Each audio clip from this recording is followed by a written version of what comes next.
Ecology, जो कि बहुत ही मज़ेदार टॉपिक है, इसलिए आज का वीडियो जो है बड़ा इंटरेस्टिंग है। लास्ट तक देखेंगे ताकि इकोलॉजी का जो कॉन्सेप्ट है वो क्लियर हो सके।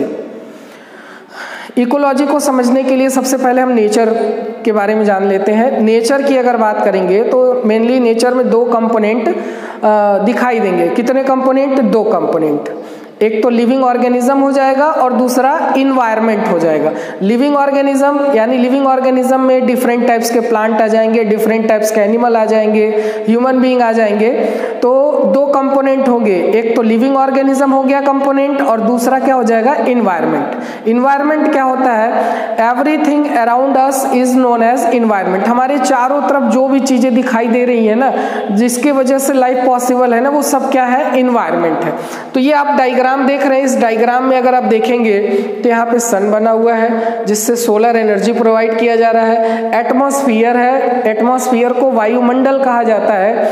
डिफरेंट टाइप्स के जो गैसेस होते हैं ना वो एटमॉस्फेयर रीजन में पाए जाते हैं। ये लिथोस्फीयर है जो सॉइल वाला पार्ट है, और जहाँ पे वाटर होगा इसको हाइड्रोस्फीयर कहा जाता है। अगर देखा जाए तो कोई भी ऑर्गेनिज्म होगा, चाहे वो प्लांट हो या एनिमल हो, उनको गैसेस भी चाहिए। जैसे एनिमल की बात करेंगे तो ऑक्सीजन लेते हैं, कार्बन डाइऑक्साइड रिलीज करते हैं। प्लांट की बात करेंगे तो जब ये फोटोसिंथेसिस करते हैं तो ऑक्सीजन रिलीज करते हैं और कार्बन डाइऑक्साइड को अपटेक करते हैं। तो यहाँ पे देखा जाए तो ये सब एक दूसरे से कनेक्टेड है, एटमॉस्फेयर, हाइड्रोस्फीयर और लिथोस्फीयर।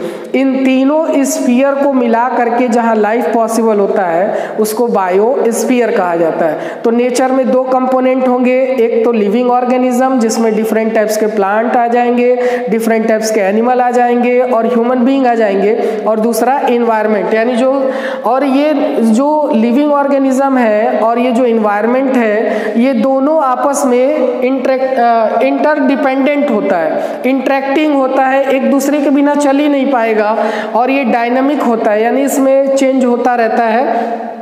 तो ये इकोलॉजी होता क्या है, इसको डिफाइन कर लेते। तो सबसे पहले इकोलॉजी की अगर हम बात करेंगे तो ये दो ग्रीक वर्ड से बनाया गया है। कितने ग्रीक वर्ड से? 2 ग्रीक वर्ड से बनाया गया है, जिसमें कि पहला है ओइकोस, जिसका मतलब होता है हाउस, घर जहाँ पे रहते हैं, या फिर इसको हैबिटेट बोल सकते हैं। हैबिटेट का मतलब होता है वास स्थान, किसी भी जीव का रहने का जगह जिसको वास स्थान कहते हैं, या फिर इसी को प्लेस ऑफ लिविंग कहा जाता है। तो पहला वर्ड हो गया ओइकोस जिसका मतलब हाउस, हैबिटेट या फिर प्लेस ऑफ लिविंग, और दूसरा हो गया लोगोस जिसका मतलब होता है टू स्टडी। यानी यहाँ पे देखा जाए तो इकोलॉजी होगा क्या, कैसे डिफाइन करेंगे?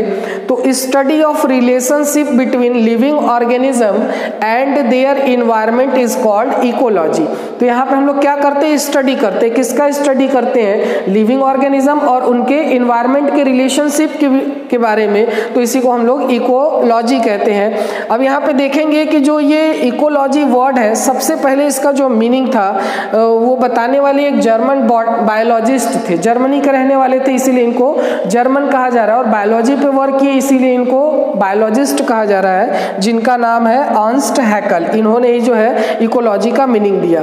तो आप देखेंगे कि जो लिविंग और नॉन लिविंग चीजें होती हैं वो दोनों एक दूसरे से इंटरेक्टेड होता है। कैसे? तो